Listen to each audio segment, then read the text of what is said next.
Why did the people in medieval Europe have to foot the bill for indulgences, a kind of intellectual tax product? To understand this issue, it is necessary to involve the organizational theory of the Church at that time. In the Catholic Church at that time, the Pope was considered the highest leader of the Church. He was not only a spiritual leader, but also an administrative leader, as the representative of God on earth. He possessed all doctrines and regulations, the ultimate authority in religious life.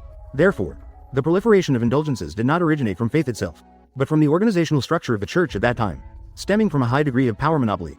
The clergy led by the Pope at that time held a spiritual rank higher than ordinary believers, while ordinary believers were referred to as the secular rank. Furthermore, the church regulations at that time stated that ordinary believers were not qualified to read the Bible directly. Only the church has the exclusive right to interpret the Bible. Only clergy who have received ordination through the laying on of hands can organize church worship services, teachings, gifts, salvation, and other religious rituals. This leads to clergy having an unassailable intermediary position, clergy becoming the bridge between believers and God, for communication with God. This unchecked and unrestrained abuse of power inevitably leads to corruption of power from the top down. Consequently, many priests claim that as long as the money for indulgences falls into the collection box, the souls of sinners will be directly saved. Just imagine, if in our lives, all our daily needs were monopolized by an intermediary, wouldn't this intermediary shamelessly exploit price differences? Could it be that, when we are forced to buy out of necessity, is it just a kind of stupidity? Perhaps some viewers may be puzzled. Then I just need to believe in God, right? In the end, it's still because these people are foolish. In fact, during the Middle Ages, there was a cooperative relationship between monarchs and the church. Political leaders obtained the legitimacy of rule through the church. Christian beliefs in most regions, during most periods, were established as the official sanctioned ideology. This strong influence permeated various aspects of European society at that time. The church also had strong control over educational institutions. Many universities and colleges in Europe at that time were directly under the jurisdiction of the church. This included the arrangement of educational content and curriculum. All had to undergo church scrutiny. In order to maintain this high degree of ideological unity, the church even resorted to many harsh measures to judge heretical thoughts, suppressing different voices and opinions.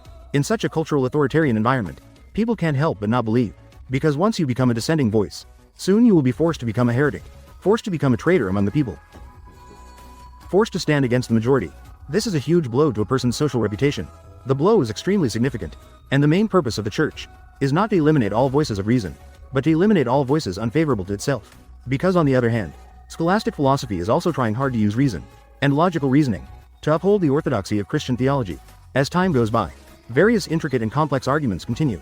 More and more philosophers are finding that human knowledge of the attributes and activities of God cannot produce any knowledge. Trying to deduce God using logical reasoning ultimately is futile, because humans cannot use their limited reason to explore an absolute infinite existence, such as John Duns Scotus, William of Ockham. They both advocate distinguishing theology and philosophy, meaning theology should not rely on faith to interfere with pure intellectual activities. Philosophy should not rely on reason either to prove matters of faith. William of Ockham, holding the nominalist view, believes the existence of common independent reality does not exist. Individual things are the only objects of our knowledge. This principle of individuality, by William of Ockham, applied to the organizational theory of the church. So before Martin Luther, William of Ockham had already proposed the idea of faith alone, as well as the conclusion of conciliarism. Ockham believes the essence of the church should be each individual believer.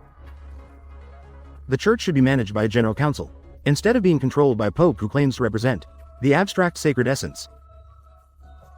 The strict hierarchical system of the church is extremely unreasonable. Therefore, Ockham advocates using the earlier equal relationship among believers to replace the current papal dictatorship in the organization of the state. Although Ockham does not oppose the divine right theory of kingship at that time, he believes that the state must rely on a common human covenant to establish the power and laws of the state must be based on everyone's agreement and should be subject to the needs and desires of the people. For real-time changes to be made, it can be said that William of Ockham, with his Occam's razor, shaved off the religious reformers like Martin Luther and paved the way for modern democratic movements.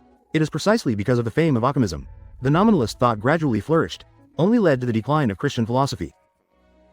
Modern empirical philosophy and experimental science only began to rise in European society.